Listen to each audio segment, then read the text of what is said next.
기도하겠습니다. 하늘에 계신 아버지, 저희들이 오늘도 주의 말씀을 공부하기 위해서 함께 모였습니다.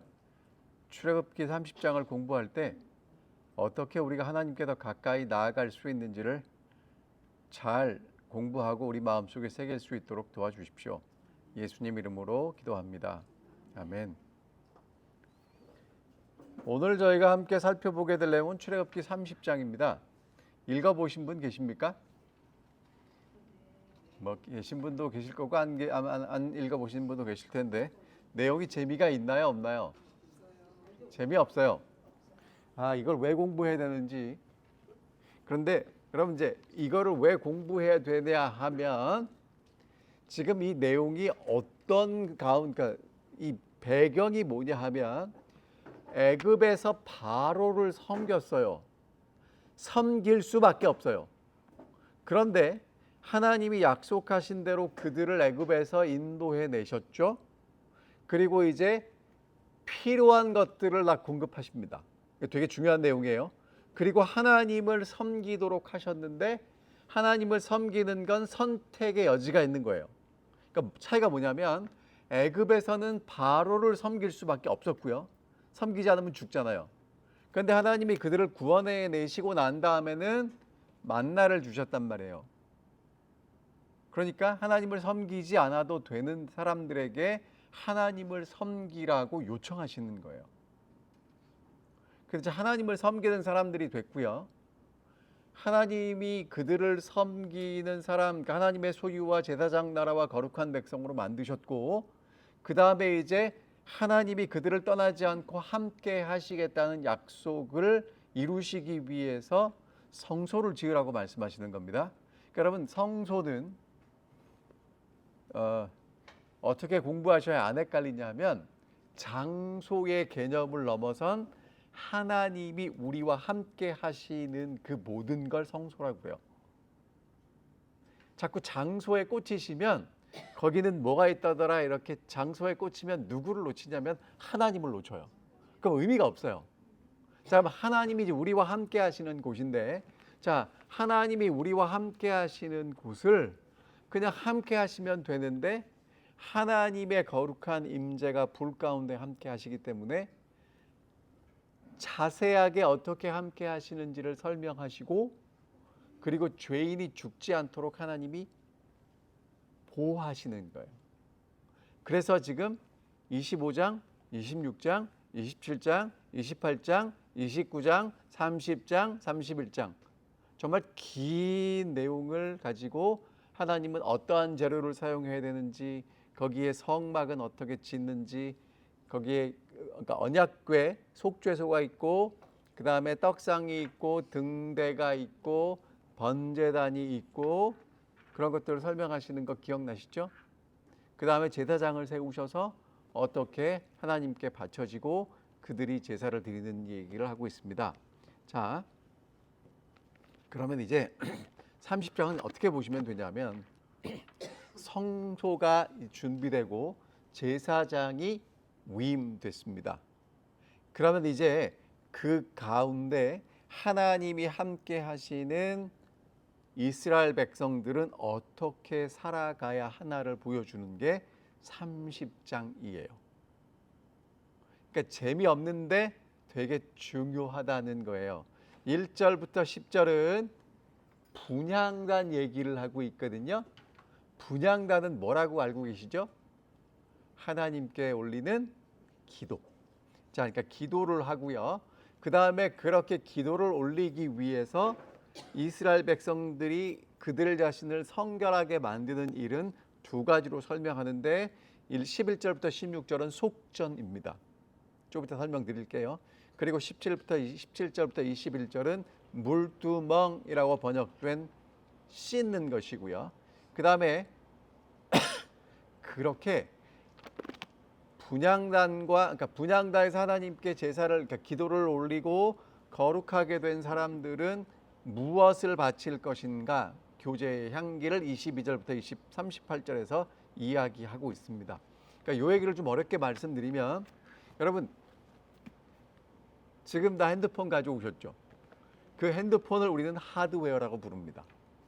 그럼 핸드폰 안에 있는 여러분이 까신 앱은 뭐라고 부르냐면 소프트웨어라고 불러요.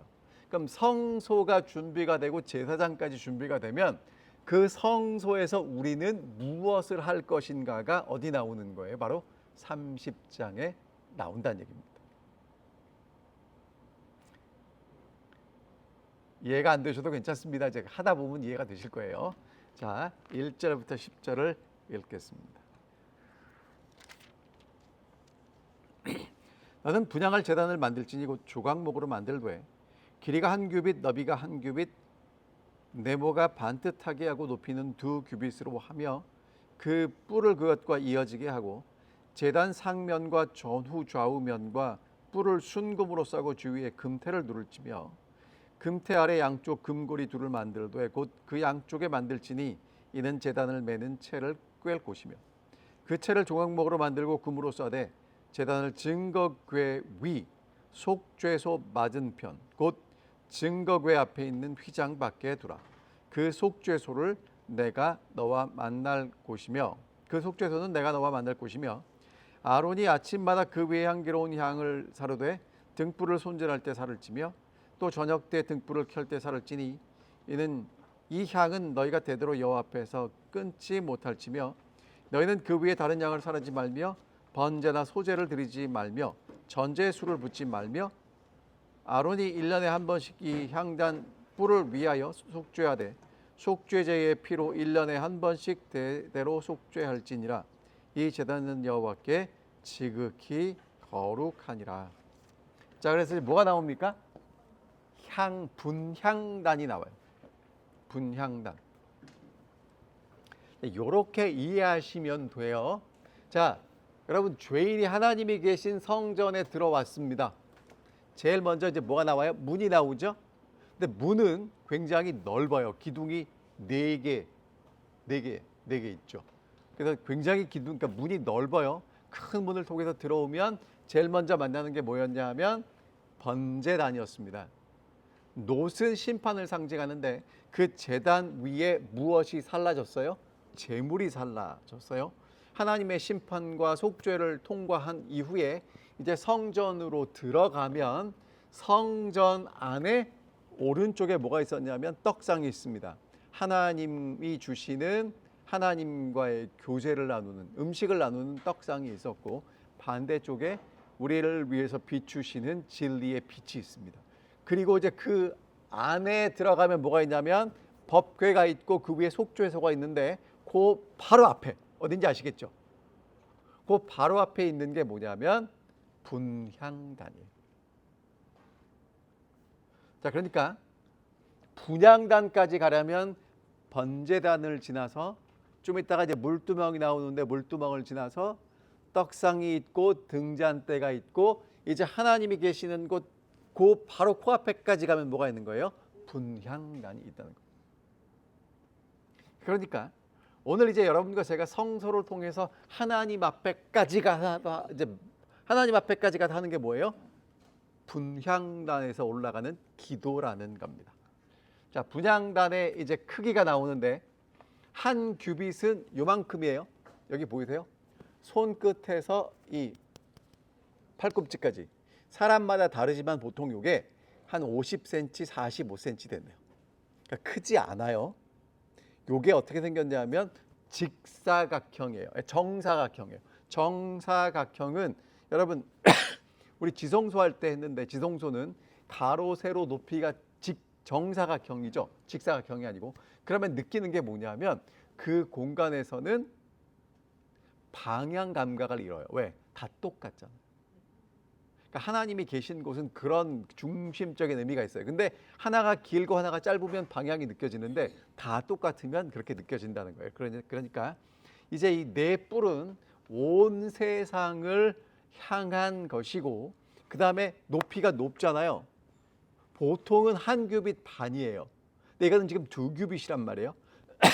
그래서 하늘 보좌를 향한 그 올라감을 상징하고 거기에 그 뭐죠? 네 끝에 뭐가 있냐면 뿔이 있습니다. 뿔은 뭘 상징했다 그랬죠? 능력, 힘. 그러니까 하나님을 향한 강력한 하늘 보좌를 움직이는 힘이 있고, 그다음에 이제 여러분 이 성소의 기구들의 특징은 조각목은 그 동네에서 흔히 볼 수 있는 그 아카시아 나무라고 말씀드렸죠. 그러니까 흔한 나무인데 단단하고요. 그 나무로 만든 다음에 거기로 뭘 쌌습니까? 순금.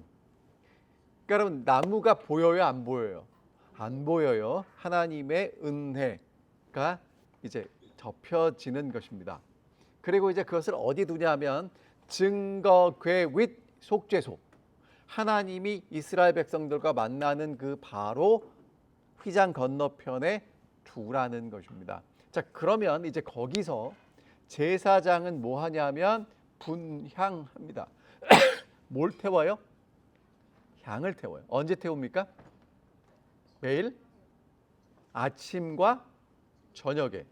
근데 뭐 할 때 했냐면 등불을 손질할 때 했습니다. 그러면 이제 이렇게 생각하시는 거예요.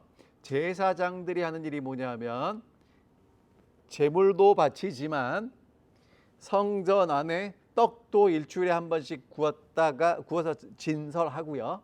그다음에 그러니까 떡상 맞은편에 뭐가 있었어요? 등잔대가 있죠.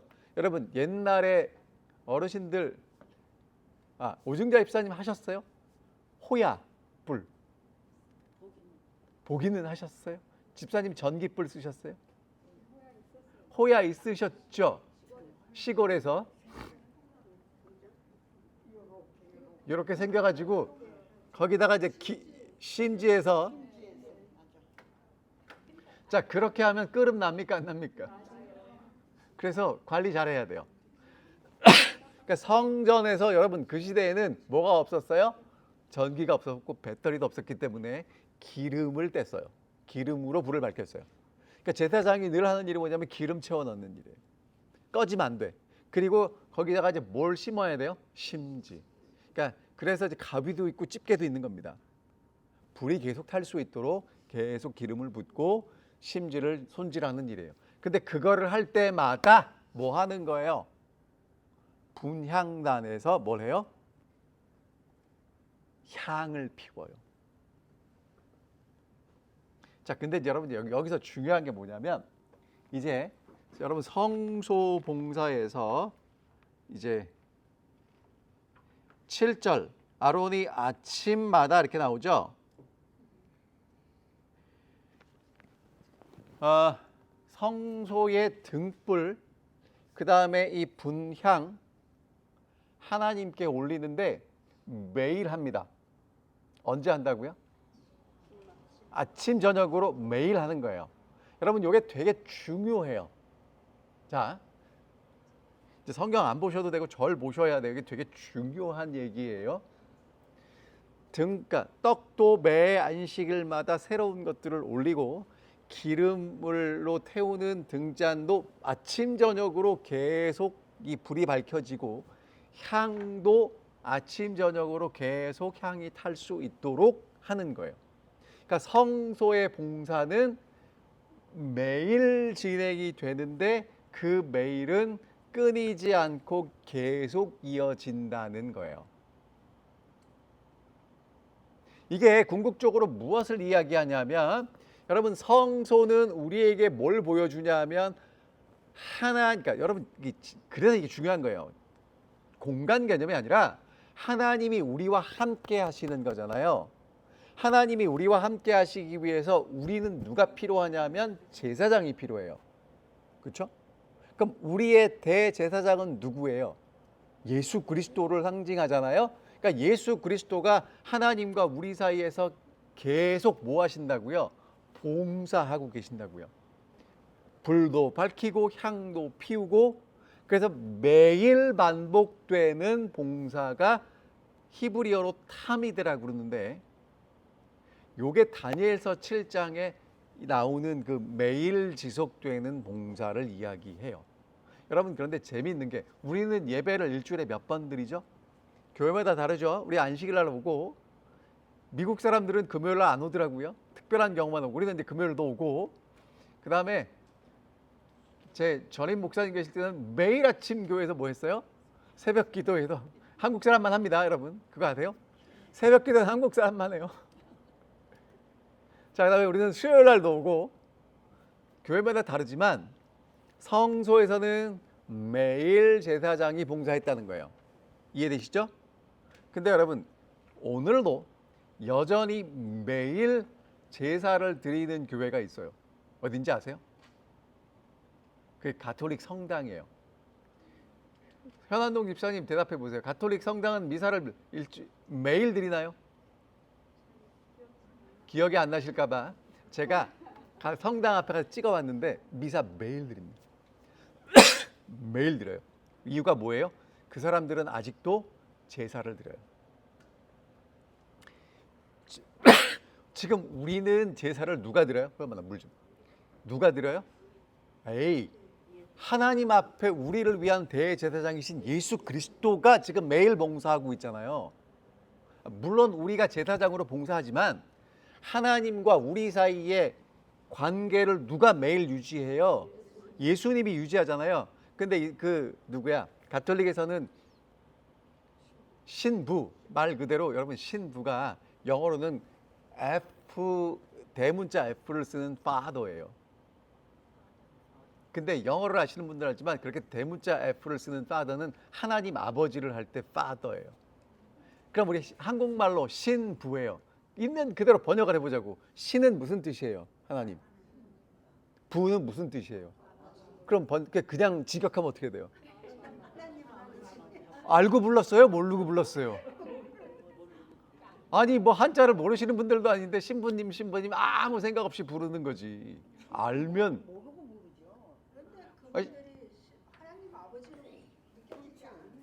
아니, 그러니까 이게 보통 의미가 아닌 거예요.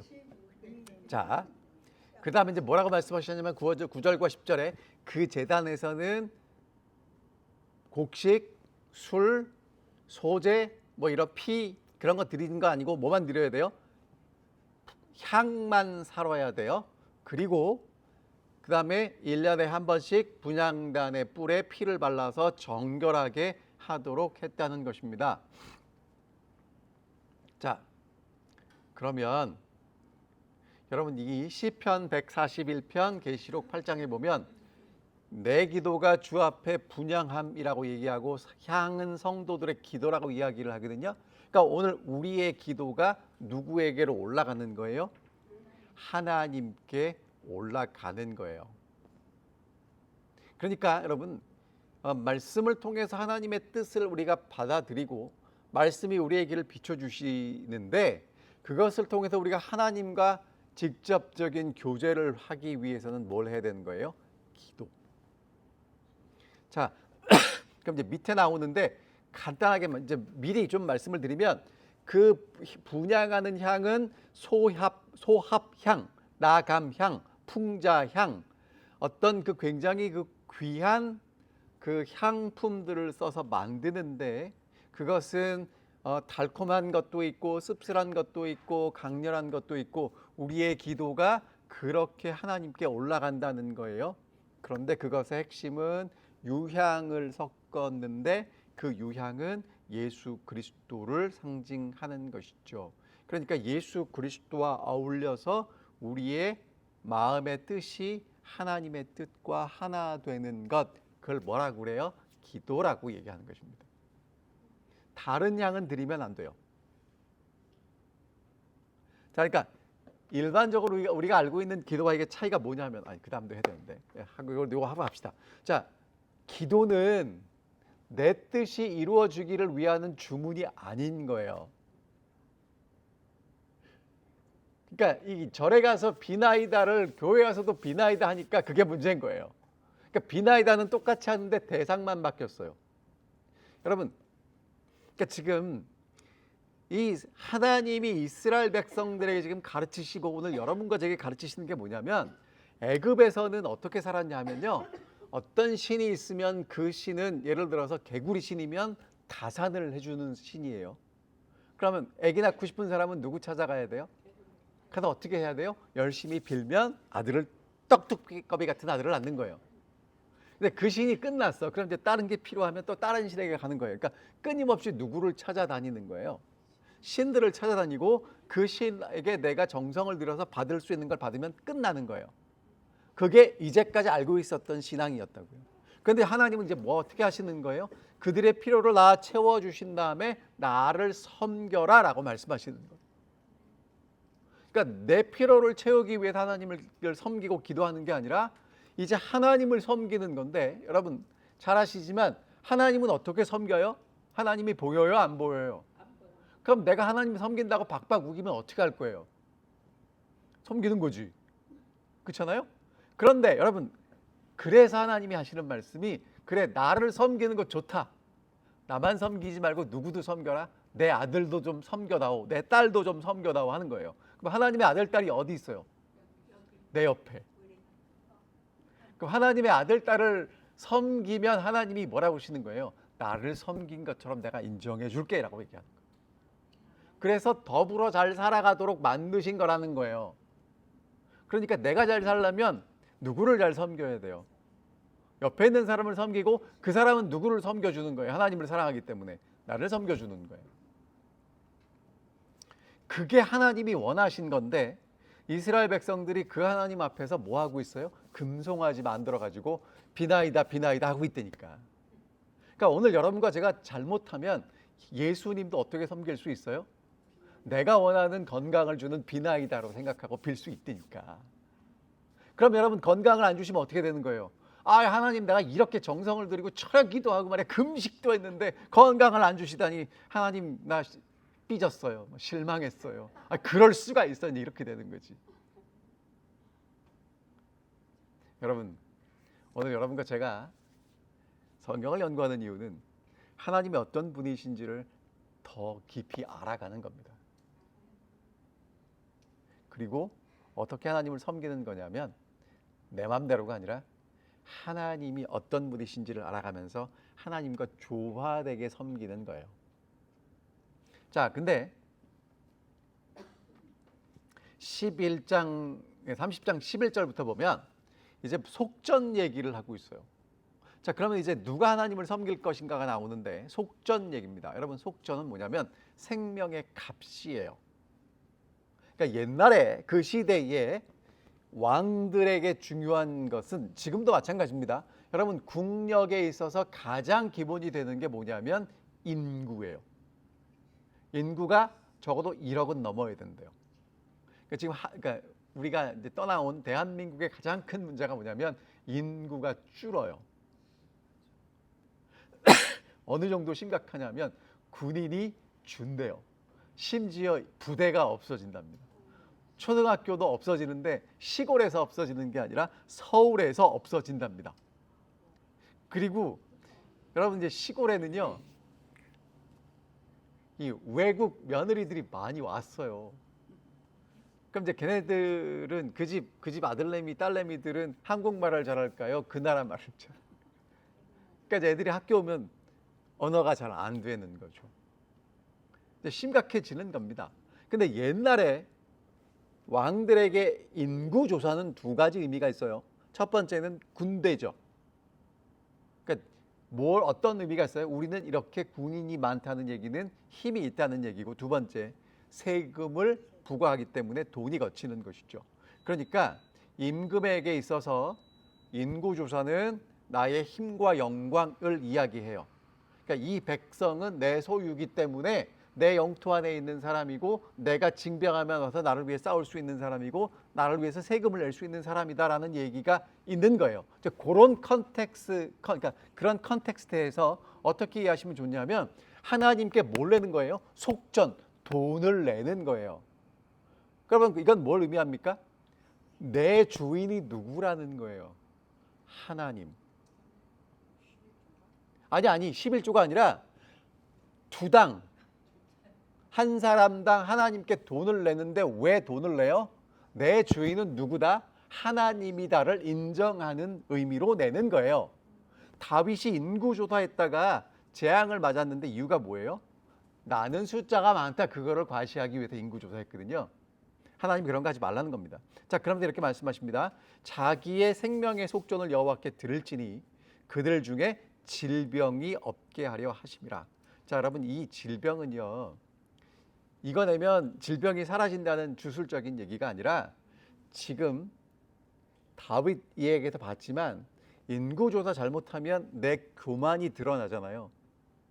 그러니까 그런 거 하지 않겠다는 겸손하게 하나님을 인정하는 고백의 신앙이었다는 거예요. 이거 안 읽었는데 괜찮죠? 읽고 해요? 11절부터 16절 읽어요. 그래도 괜찮죠? 자 그러면 근데 이 속전은 얼마를 드렸냐 하면 성소의 세겔의 반세겔이에요. 이게 무슨 얘기일까? 예. 자, 그 당시 세겔은 돈의 단위예요. 그 당시 돈은 지금처럼 종이돈이 아니고 은화, 금화였거든요.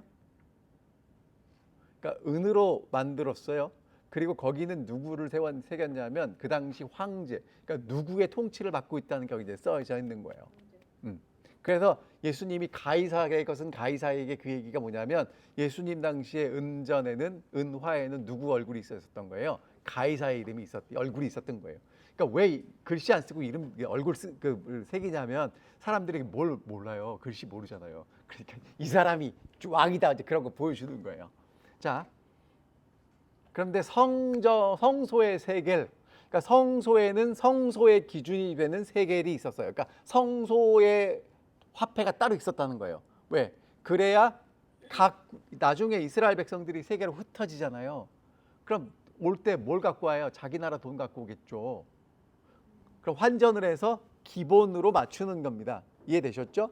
근데 한 세겔도 아니고 반세겔이야. 이게 무슨 얘기일까? 제가 물어봤거든요. 그랬더니 반세겔은 성인 남자의 이틀치 품삯이래요. 그러면 누구나 맘만 먹으면 낼 수 있는 돈이에요. 그렇죠? 하루나 이틀 품삯은 낼 수 있나요? 맘만 먹으면? 있다는 거예요. 예? 아니, 그러니까 집사님 이게 하루나 이틀만 사는 게 아니라 계속 사는데 그 중에 이틀 정도 일한 품삯을 바치는 거예요. 할 수 있어요, 없어요? 그건 할 수 있단 말이에요. 자, 근데 뭐라고 말씀하시면 15절에 부자라고 더 내지 말고 가난한 자라고 덜 내지 말라는 거예요. 하나님 앞에 하나님은 부자라고 더 받고 가난한 사람하고 덜 받는 게 아니고 동등하게 내라는 것인데 이유가 뭐냐면 여러분 잘 아시는 것처럼 이스라엘 백성들이 애굽에서 나올 때 그 집의 장자, 맏아들은 누구 때문에 살았어요? 어린 양. 그러니까 누가 생명을 바쳤어요? 어린 양이 바쳤죠. 거기에 대한 내가 값을 내는 거예요. 그게 속전이라는 것입니다. 그럼 그 속전이 여호와 앞에서 기념이 돼서 우리를 대속하는데 여러분 성소에서의 대속의 개념은 우리를 속죄하는 개념은 뭐냐면 덮어주는 거예요. 유월절에 피가 그 집을 덮었죠. 그러니까 하나님이 우리를 덮어주셔서 오늘도 우리가 하나님이 우리를 덮어주신 은혜 가운데 살아간다는 것을 고백하는 의미로 뭘 내는 거예요? 속전을 냈어요. 되셨습니까? 그러니까 기도는 누가 하는 거예요? 하나님께 분향은 누가 바치는 거예요?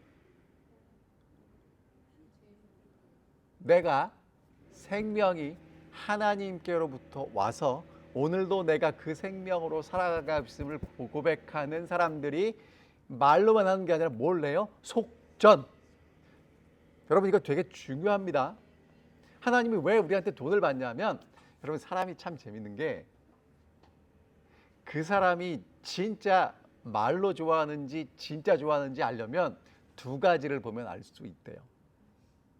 첫 번째, 크레딧 카드 내역을 보면 이 사람이 뭘 좋아하는지를 알 수 있답니다. 무슨 얘기입니까? 돈이 가는데 마음이 가요. 맞습니까? 두 번째, 돈만 가서 안 되고요. 시간도 같이 가야 된대요. 그러니까 시간과 돈이 가는 곳엔 정말 그 사람의 마음이 있는 곳이에요. 그러니까 누가 그러더라고요. 이건 뭐 저도 옛날에 들은 얘기인데 요즘은 어떤지 모르지만 이 한국에서 남자들이 연애할 때 여자친구를 정말 사랑하면 명품백을 사준다. 마음이 간다는 얘기예요. 그런데 좋아하기만 하고 아무것도 사주지 않으면 그 사람은 의심해봐도 괜찮다고 그러기를 합니다. 마찬가지입니다. 여러분, 하나님을 정말 사랑하는데 입으로만 하는 그건 의심해 볼 만합니다. 속전 내야 돼요. 근데 하나님이 기대하시는 건 다 이렇게 많이 내는 게 아니라 매 사람이 하나님의 은혜에 감사해서 무엇인가 표현하라는 거예요. 되셨죠? 자, 그리고 이제 집사님 말씀해 주신 안식일은 다음 주에 공부합니다. 다음 주에. 자, 30장 17절부터 보겠습니다. 이번에 읽고 넘어갈게요. 17절.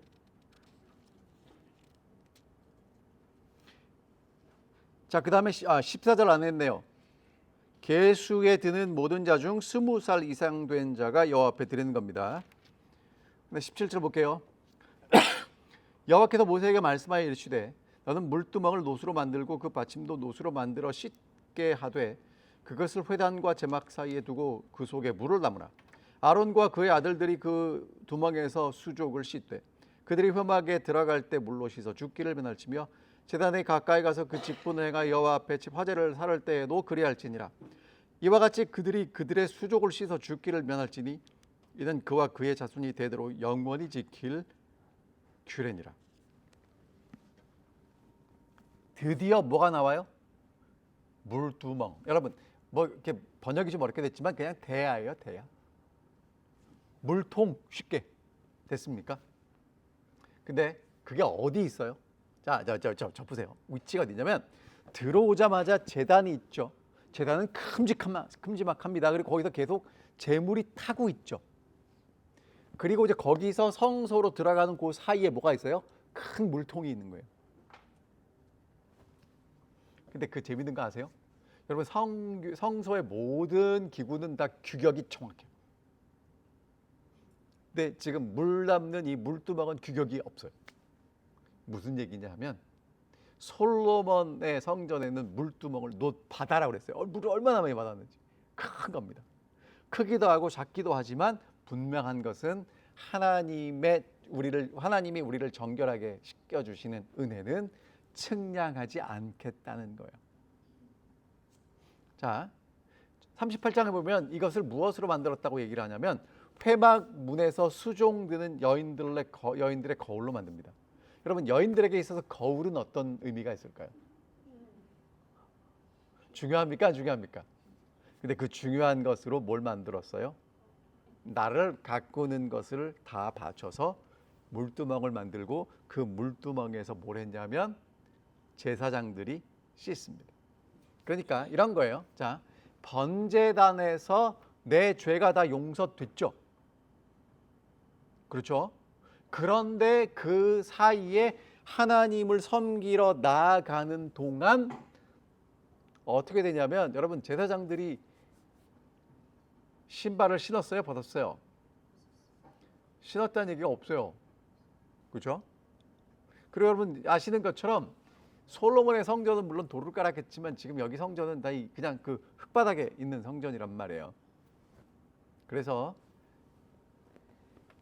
번제단에서 십자가에서 의롭게 된 사람이 하나님 앞에 나아갈 때는 반드시 뭘 해야 되냐면 손을 씻고 발을 씻어야 돼서요. 손, 발은 무엇을 이야기할까요? 손은 우리의 행동을 이야기한다면 발은 우리의 여정을 이야기하겠죠. 그러니까 오늘 여러분과 제가 이 세상을 살다 보면 나도 모르게 손과 발이 더러워지고 부정해질 수 있다는 겁니다. 자, 그런데 제사장이 아까 성경에 보니까 하나님 앞에 그러니까 성소에 들어가서 섬길 때, 제단에 들어가서 불 사를 때 반드시 뭐 하라는 거예요? 손 씻고 발 씻으라는 것입니다. 그러니까 더러워짐에도 불구하고 그것이 이상한 게 아니고 더러워질 수 있는데 하나님 앞에 넘치는 우리를 씻겨주시는 은혜가 있기 때문에 뭐 하라는 겁니까? 씻으라는 겁니다. 그럼 더러워진 손이 문제예요? 씻지 않은 손이 문제예요? 이해되시죠? 그러니까 오늘 여러분과 제가 하나님 앞에 와서 사실은 회개해야 될 건 뭐냐 하면 우리의 죄를 또 용서해 주시고, 여러분 물론 용서 받아야 되는데 그 죄는 다 어디서 용서 받았어요? 십자가에서 끝났고요. 그러나 우리가 여전히 우리 속에 뭐가 남아 있어요? 이 죄된 게 남아 있기 때문에, 그러니까 우리의 삶이 그냥 더러워요. 그럼 어떻게 하시면 돼요? 씻으면 돼요. 자, 여러분, 깨끗한 집을 가면 깨끗한데 어떤 집은 너저분하지요. 차이가 뭔지 아세요? 예? 맞아요. 쓰레기가 쓰레기통에 있는 집은 깨끗한 거고요. 쓰레기통에 아직 들어가지 않은 집은 깨끗할 예정인 거죠. 그렇죠? 여러분이 살아보셔서 알겠지만 하루만 안 치우면 먼지가 뽀얗게 앉아요. 지저분해진단 말이에요. 그런데 깨끗한 집은 뭐 한다고요? 끊임없이 주인이 먼지를 닦고 쓰레기를 버리면 깨끗해져요. 그럼 오늘 여러분과 제가 하나님 앞에서 깨끗한 사람으로 하나님, 그러니까 지금 이게 뭘 하기 위함이냐면 하나님 앞에 있는 분향단에서 향을 하나님께 올리고 우리의 기도를 올리기 위함이잖아요. 그러려면 뭐 하라고? 계속 씻으라고.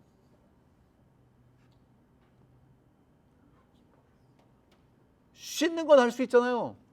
어려워요? 목욕하는 것도 아니고 손발만 씻으면 되는데, 그래가지고 누가 그랬어요? 그 베드로가, 아이 그러면 선생님 나 발만 씻지 말고 뭐 씻겨달라고?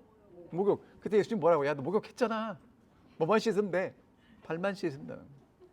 그럼 여러분, 오늘 여러분과 저는 어떻게 깨끗해질 것인가? 시편 119편에 이런 말씀이 있습니다. 청년이 무엇으로 그의 행실을 깨끗하게 하리까? 주의 말씀만 지킬 따름이니이다. 자, 여러분, 오늘 여러분과 제가 깨끗해지는 건요, 하나님의 말씀을 기억함입니다. 다시요. 어떻게 깨끗해질 수 있냐면, 예수님은 진리로 거룩하게 하옵소서, 아버지의 말씀은 진리라고 말씀하셨는데, 여러분 문제는요, 우리가 아는 데 있지 않아요. 우린 다 알아요. 잊어버려서 문제지. 그렇죠? 여러분 잊어버리지 않으려면 어떻게 하면 된다고 제가 말씀드렸죠? 더 쉽게. 자, 그 전에, 자, 여러분 그 얘기 들으셨을 거예요. 3년 고개에서 넘어지면 몇 년 산다고요? 3년밖에 못 살아요. 그래가지고 아버지가 이제 3년 고개 넘어져가지고 나 이제 죽게 생겼다 그랬더니 아들이 아버지를 3년 고개를 모시고 가고 계속 굴렀더니 계속 살죠. 여러분, 그러면 오늘 여러분과 제가 잊어버리지 않는 방법이 뭐예요? 잊어버려도 돼요. 근데 잊어버리기 전에 또다시 반복하면 돼요. 그게 말씀이 우리를 깨끗하게 하는 거예요. 그래서 기억절 암송하셔야 되는 겁니다. 열세 기억절 암송하시는데, 여러분 열세 기억절은 그 열세 안식일 날만 암송하시면 안 되는 거예요. 날마다 암송하셔야 되는 거예요. 그러니까 여러분 아침에 말씀 묵상하셨는데 그 말씀 묵상이 아침에 한 것으로 부족하다는 거예요. 아침 먹었는데 왜 점심 먹어요? 대답해 보세요. 아침을 먹었는데 왜 우리가 점심을 먹어야 돼요? 배고프니까. 그럼 우리 마음은 고파요, 안 고파요? 안 고픈 게 문제지. 그래서 어떻게 하셔야 돼요? 계속 반복하셔야 돼요. 자, 제가 그래서 또다시 말씀드리는데, 여러분이 반복하기 위한 제일 좋은 방법이 뭐냐면 가르치는 거예요. 그럼 오늘 이제 공부하는 이 자리에서 가장 축복을 많이 받는 사람이 누구냐면 저예요. 왜냐면 저는 공부한 걸 여러분들에게 말씀드리잖아요. 근데 그거 아세요, 여러분? 설교니까 여러분 보세요. 시험 보고 나면 시험 치기 전에 몰랐던 게 이거구나 알게 되는 거 기억나세요? 그러니까 진짜 아는 건 언제냐면 시험 보고 틀렸을 때 그게 답이다 이렇게 알게 되는 거죠. 여러분 있잖아요. 성경을 읽고 다 아는 것 같은데 그 다 아는 건 내 착각이고요. 진짜 아는지 모르는지는 어떻게 보셔야 되냐면 그냥 백지에다 써야 돼요. 내가 오늘 읽고 뭘 배우고 느꼈는지를 써야 돼요. 근데 그것보다 더 좋은 건 뭐예요? 옆 사람에게 가르치는 겁니다. 이렇게 하라고 말씀드렸는데도 하지 않는 분들은 정말 어떤 분들인지 잘 모르겠어요. 네. 제발 부탁입니다. 좀 하십시오. 네. 자, 여러분 그 이유가 뭐냐? 21절. 이와 같이 그들이 수족을 씻어 죽기를 면할지며. 자, 하나님은 소멸하는 불이기 때문에 하나님과 함께 있는 것은 우리가 정결해지지 않으면 어떻게 됩니까? 불탑니다. 그래서 끊임없이 씻어야 하는 것입니다. 되셨죠? 자, 그 다음에 이제 마지막 갑니다. 22절부터.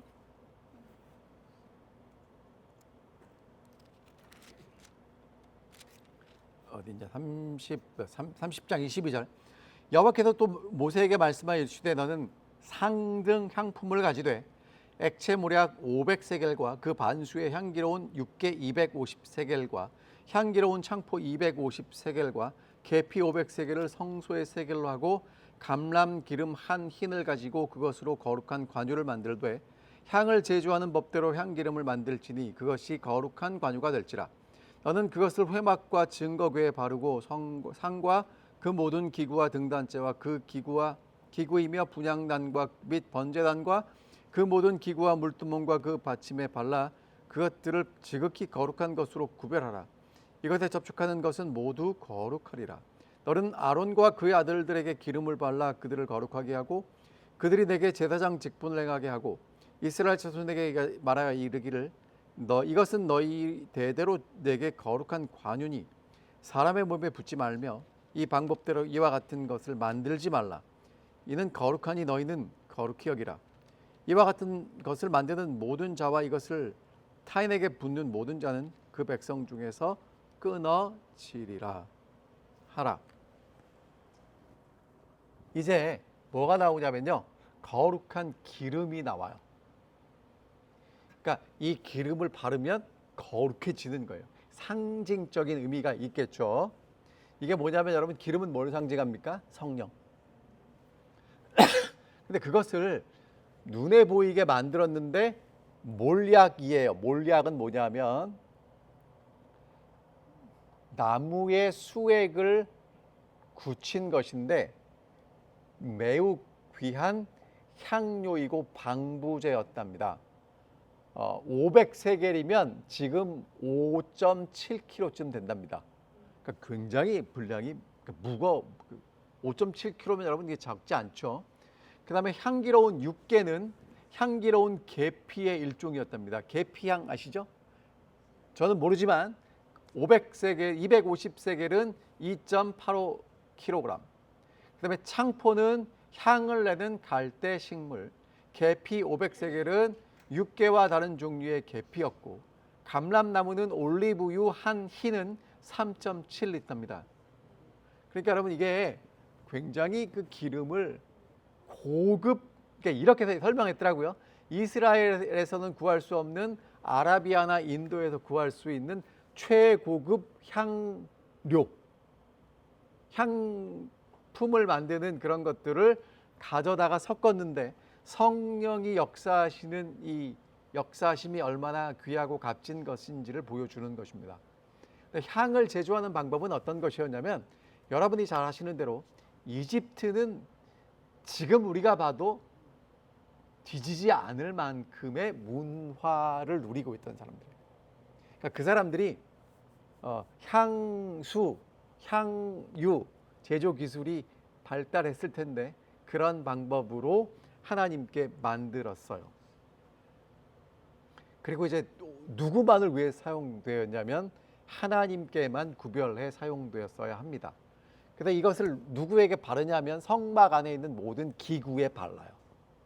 그러면 그 기구들이 거룩해지는 겁니다. 그리고 아론과 그 아들들에게 발라요. 그러면 그 사람들이 거룩해지는 것입니다. 그러니까 여러분 이게 지금 우리에게 뭘 이야기하고 있냐면 거룩해지는 건, 자 보세요. 거룩해지는 건 그 물건이나 사람이 거룩한 게 아니라 누군가가 거룩하게 해야 거룩해져요. 여러분 기억 이게 잊지 마세요. 성화를 하겠다고 백날 노력하시는데 여러분 노력한다고 거룩해지지 않아요. 누군가 나를 거룩하게 해줘야지 거룩해진다고. 그러니까 뭘 발라야 돼요? 기름. 기름이 뭡니까? 성령. 그럼 성령께서 오셔야 내가 거룩해져요. 그럼 여러분 거룩해진 것 갖고 자랑이 돼요, 안 돼요? 그거 갖고 자랑하면 바보지. 그렇죠? 근데 여러분 보세요. 성소에 있는 이 기구나 사람에게 기름을 바른 다음에 부정한 것이 닿으면 그 부정한 게 거룩해져요.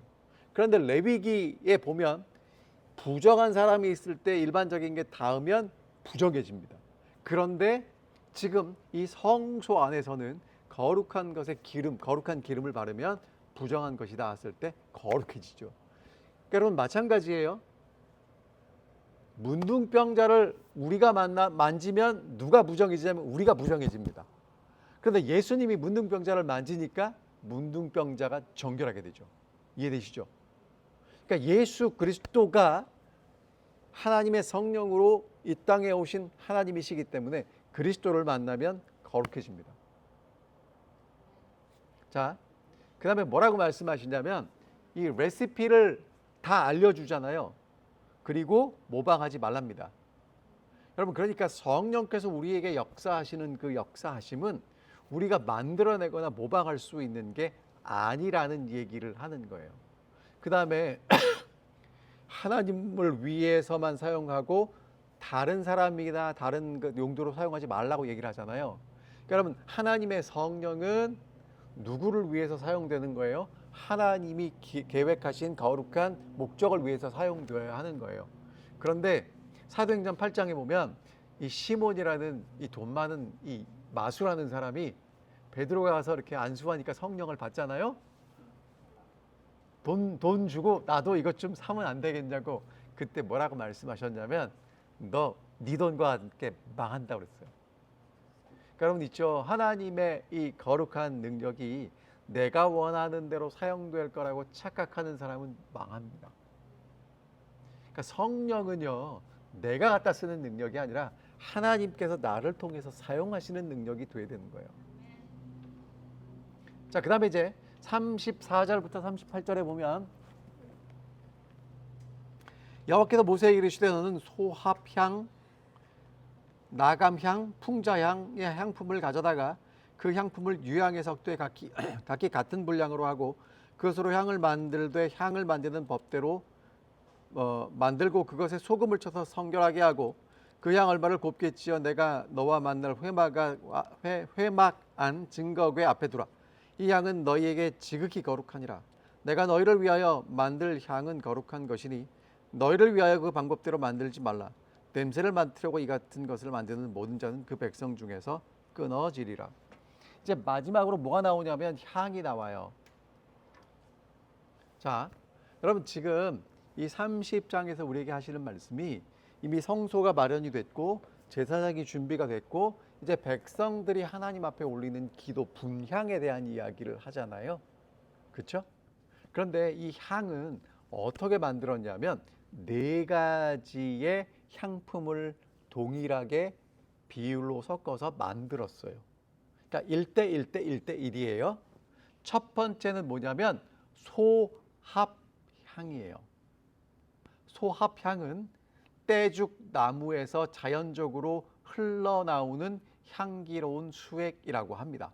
저는 뭔지 모르겠지만 뭐냐면 그냥 나무에서 억지로 짜지 않아도 흘러나오는 그러한 향품이었대요. 그러니까 첫 번째 기도에 뭐가 포함되어야 되냐면 나도 모르게 흘러나오는 하나님을 향한 마음, 그걸 뭐라고 그래요? 감사와 찬양이라고 하죠. 그런 게 들어가 있어야 된다는 겁니다. 두 번째, 나감향이라는 건 뭐냐면 어떤 바다에서 나는 소라의 껍질을 빻았어요. 근데 그 소라 껍질이 향이 좋았답니다. 깨지고 부서져야만 향이 나왔던 재료예요. 그러니까 하나님 앞에는 상하고 통회하는 마음으로 드리는 회개의 기도도 올려져야 한다는 것입니다.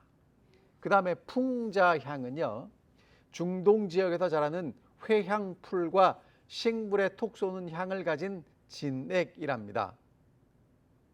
홀로 있을 때는 향이 강하지만 다른 향과 함께 섞일 때는 그 향을 오래 지속시키는 역할을 했는데, 그러니까 어떤 의미가 있냐면 고통스럽지만 끈질기고 간절하게 매달리는 중보의 기도를 상징했답니다. 그러니까 자발적으로 하나님께 드리는 감사, 그리고 상하고 통회하는 마음으로 드린 회개, 그리고 끈질기고 간절하게 매달리는 기도, 그 모든 것들이 다 기도에 들어갔는데 이게 뭐하고 섞이냐면 유향과 함께 섞였어요. 유향은 가장 귀하고 순수한 향이었는데 그 자체로 신성, 그러니까 그리스도의 완전한 의를 상징했답니다. 그러니까 그리스도의 완전한 의와 뭐가 섞이는 거예요? 나감향, 소합향, 풍자향이 섞여서 하나님 앞에 드려지는 기도가 되었다고 이야기를 합니다. 근데 거기다가 뭘 쳤어요? 소금. 여러분, 소금은 지금은 여러분과 저는 소금을 어떻게 생각하냐면 염가 세일이라고 하죠. 염가, 옛날에 한국에서 염가 세일 했었어요. 무슨 얘기냐? 소금처럼 싸게 판다는 얘기입니다. 근데 옛날에는 소금이 비쌌대요. 그래서 솔트에서 샐러리하고 솔트하고 같은 어원이라는 거예요. 굉장히 비쌌대요. 그리고 부패를 막는 방부제였답니다. 그 다음에 여러분이 아시지만 소금은 두 가지 종류의 소금이 있는데 하나는 바다에서 나온 소금이고요. 하나는 산에서 나온 소금이에요.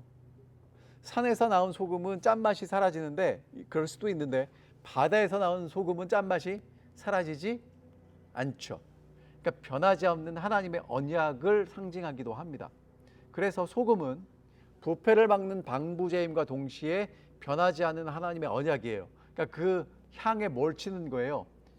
변하지 않고 그러니까 부패를 막고 변하지 않는 하나님의 약속을 집어넣어서 같이 준비해 둔 다음에 그런 기도, 그런 우리의 기도를 상징하는 그 향을 어디서 태워요? 하나님 계시는 바로 앞에 휘장 밖에서 태우는 것입니다. 그래서 하나님과 우리가 연결되는 것이죠. 왜냐? 여러분, 향을 피우면 향은 방 안에만 있지 않고 그 방을 넘어가잖아요. 그럼 휘장이 있는데 향을 피우면 그 연기가 휘장을 넘어가겠죠. 그런데 여러분, 이거 생각하셔야 될 게 뭐냐?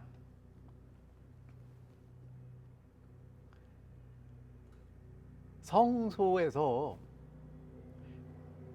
끊임없이 짐승을 잡았잖아요. 그리고 짐승의 피를 뿌렸단 말이에요. 그러면은 냄새가 났죠. 근데 뭘 피우는 거예요? 향을 피우는 거예요. 근데 이 향은 최고급으로 만들었잖아요. 그 향이 냄새를 잠재우는 겁니다. 그런데 여러분, 그거 아세요? 사람이 가장 쉽게 강력하게 느낌을 받는 감각이 뭐냐면 냄새래요. 그러니까 우리가 보고 듣고 냄새 맡고 맛보고 이게 촉감의 오감이잖아요. 근데 그 중에 가장 강력한 게 뭐냐면 냄새래요. 오래 간대요. 그러니까 여러분 보세요. 하나님께 예배를 드리는 곳을 가면 거기는 그 냄새가 나는 거예요. 그럼 그 냄새를 맡을 때 나도 모르게 하나님의 임재를 온몸으로 경험하게 되는 겁니다. 여러분, 옛날에 할머니, 어머니가 만들어주신 음식을 먹으면 음식만 맛이 나요? 옛날의 추억이 한꺼번에 떠올라요? 뭔 얘기인지 아시죠? 예, 그런 거예요. 그래서 이 향은 하나님 앞에 그렇게 매일 드려졌고 하나님이 계시는 곳에는 그 향의 냄새가 나면서 그 주위에 있는 사람들은 그 냄새를 통해서 하나님의 임재를 경험하게 되는 것입니다. 근데 여러분, 요거는 만들어서 함부로 사용하지 말랍니다. 왜? 이거는 무엇을 상징해요? 하나님께 올려지는 우리의 기도를 상징하고 하나님께만 사용되었기 때문에 그렇습니다. 그러니까 출애굽기 30장 오늘 우리가 공부했는데 여러분, 출애굽기 30장을 보니까 뭔지 뭐 이렇게 재미도 없는 것 같지만 사실은 하나님 앞에 이제 우리의 뭐가 올려지는 거예요? 기도가 올려지는데, 기도가 올려지기 위해서는 우리가 속전을 통해서 하나님께 속한 사람이고 끊임없이 씻으셔야 해요. 그리고 하나님께 거룩하게 되는 건 노력해서 되는 게 아니라 거룩한 기름을 바르면 거룩해지는 것입니다. 그러니까 오늘 여러분과 제가 하나님 앞에 거룩하게 살려면 어떻게 하셔야 되냐면 날마다, 그러니까 이미 우리는 예수 그리스도의 십자가를 경험하고 이 앞에 쓴 사람들이기 때문에 날마다 물두멍에서 뭐 하셔야 돼요? 씻으셔야 돼요. 씻는 건 문제 없죠. 자, 그럼 말씀으로도 여러분들의 마음을 씻으셔야 돼요. 그 다음에 이제 기도하셔야 되는데, 여러분 그 기도는 아까 말씀드렸죠? 내가 아무거나 막 섞는 게 아니고 네 가지 했어요. 제일 중요한 건 뭐예요? 유향, 예수 그리스도를 상징하는 유향. 거기에 뭐가 들어가요? 소합향은 자연스럽게 나오는 향, 나갑향은 빻아서 만든 향, 풍자향은 톡 쏘는 향인데 오래가는 향. 그런 것들이 함께 섞여져서 하나님께 올려지는 것입니다. 여러분 그러면서 이제 요 말씀만 드리고 마칠게요. 자, 기도는 하나님과의 대화라고 하잖아요. 그렇죠? 여러분 대화는 어떻게 해야 자연스러울까요? 저는 참 우리 여집사님들 보면 대단한 능력이 있는 것 같아요. 왜? 세 분이 만나서 얘기를 하면 세 가지 얘기가 계속 돌아. 근데 서로 대화가 돼. 근데 여러분 진짜 재밌는 대화는요, 한 사람이 너무 오래 얘기하면 재미없어요. 그렇죠? 배드민턴 쳐보셨어요? 배드민턴을 칠 때 상대방이 받게 줘야 돼요? 못 받게 줘야 돼요? 경기를 하면 못 받게 줘야 되겠지만 연습할 때는 받게 줘야 나도 치고 너도 치고 나도 치고 오래 가잖아요. 그러니까 여러분 대화도 그런 거예요. 이 사람이 얘기를 하면 내가 거기에 대해서 또 반응을 하고 왔다 갔다 해야 대화가 재밌어요. 근데 세게 톡 쏘면 그 다음에 그 사람이 말을 해요? 못해요? 그럼 대화가 끊겨지는 거지. 자, 보세요. 하나님과의 대화가, 기도가 대화죠. 그럼 오늘 여러분과서 하나님하고 저하고 우리 여러분하고 뭐 하셔야 돼요? 대화해야 되잖아요. 근데 뭐 하나 잘 생각해 보세요. 하나님 불러요. 하늘에 계신 우리 아버지, 그리고 제 얘기 좀 들으세요. 그리고 이제 이야기를 실컷 하고, 그 다음에 이제 누구 얘기 들어야 돼요? 하나님 얘기를 들으셔야 되는데, 잠깐만요, 바빠요. 그리고는 이제 내일 또 올게요. 하나님 이야기도 좀 들으셨으면 좋겠어요. 여러분, 그리고 사실은요, 진짜 대화는 해보셨지만 앉아서 이야기하는 것도 중요한데 껄끄러우면 그 얘기도 잘 안 됩니다. 평상시 서로 어떻게 생각하고 있느냐가 더 중요하겠죠. 하나님에 대해서 여러분이 어떻게 생각하고 살아가시느냐가 여러분의 대화의 질을 결정할 겁니다. 성소 이야기를 하면서 여러분 이제 31장 읽어봤더니 다음은 이제 성소 만드는 이야기고 안식일 얘기가 나와요. 그러니까 이제 끝이에요. 그리고 32장 나오거든요. 그러니까 이제 성소 마지막에 우리가 성소에서 할 수 있는 일이 뭐냐? 기도입니다. 그러니까 물론 하나님 말씀을 통해서 우리를 먹이시고 우리의 길을 비추셔서 끊임없이 우리를 인도하시지만, 그런데 그것에 대한 반응으로 우리가 하나님과 교제할 수 있는 건 기도라는 것입니다. 여러분 정말 기도해 주십시오. 제 자신에게도 굉장히 큰 도전입니다. 우리의 기도는 하나님 이거를 할까요 말까요인데, 여러분 할까요 말까요는 계획은 누가 다 세우고 내가 다 세우고, 하나님 이거 해도 돼요? 라는 얘기는 할 테니까 인정해 주세요라고 하는 거겠죠. 근데 여러분 그게 아니라 진짜 하나님께서 우리의 길을 인도하시는 걸 믿고 다 맡길 수 있는 기도도 드렸으면 좋겠습니다. 출애굽기가 여러분 공부하면 할수록 저는 재미있는데 참 재미없는 책이에요. 그냥 모르고 읽으면 참 재미없는데 알면 재밌어집니다. 이렇게 오셔서 오늘도 공부해 주셔서 감사하고요. 오늘 공부한 내용 여러분만 알지 마시고 여러분 누구한테든지 얘기를 좀 해주셨으면 좋겠는데, 목사님 저는 정말 얘기할 사람이 없어요 할 때는 여러분 누구한테 하시면 되냐면요, 강아지한테 하세요. 강아지도 없는 분들은 거울 보고 하세요.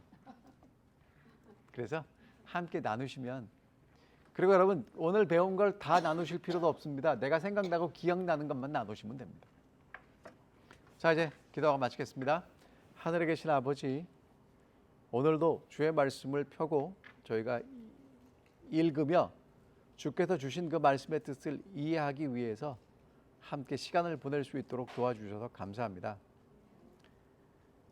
성소에서 하나님께 아름다운 향기가 계속 올라갔던 것처럼 우리의 기도가 예수 그리스도의 중보하시는 은혜와 합하여져서 하나님께 매일 올라갈 수 있도록 도와주십시오.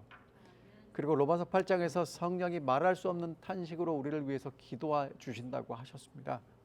하늘아버지, 정말 하나님의 뜻이 우리 속에 이루어질 수 있게 도와주시고 하나님의 형상이 회복되는 하나님의 아들과 딸로서 살아갈 수 있도록 저희 모두를 인도해 주시기를 예수님의 이름으로 간절히 기도합니다. 아멘.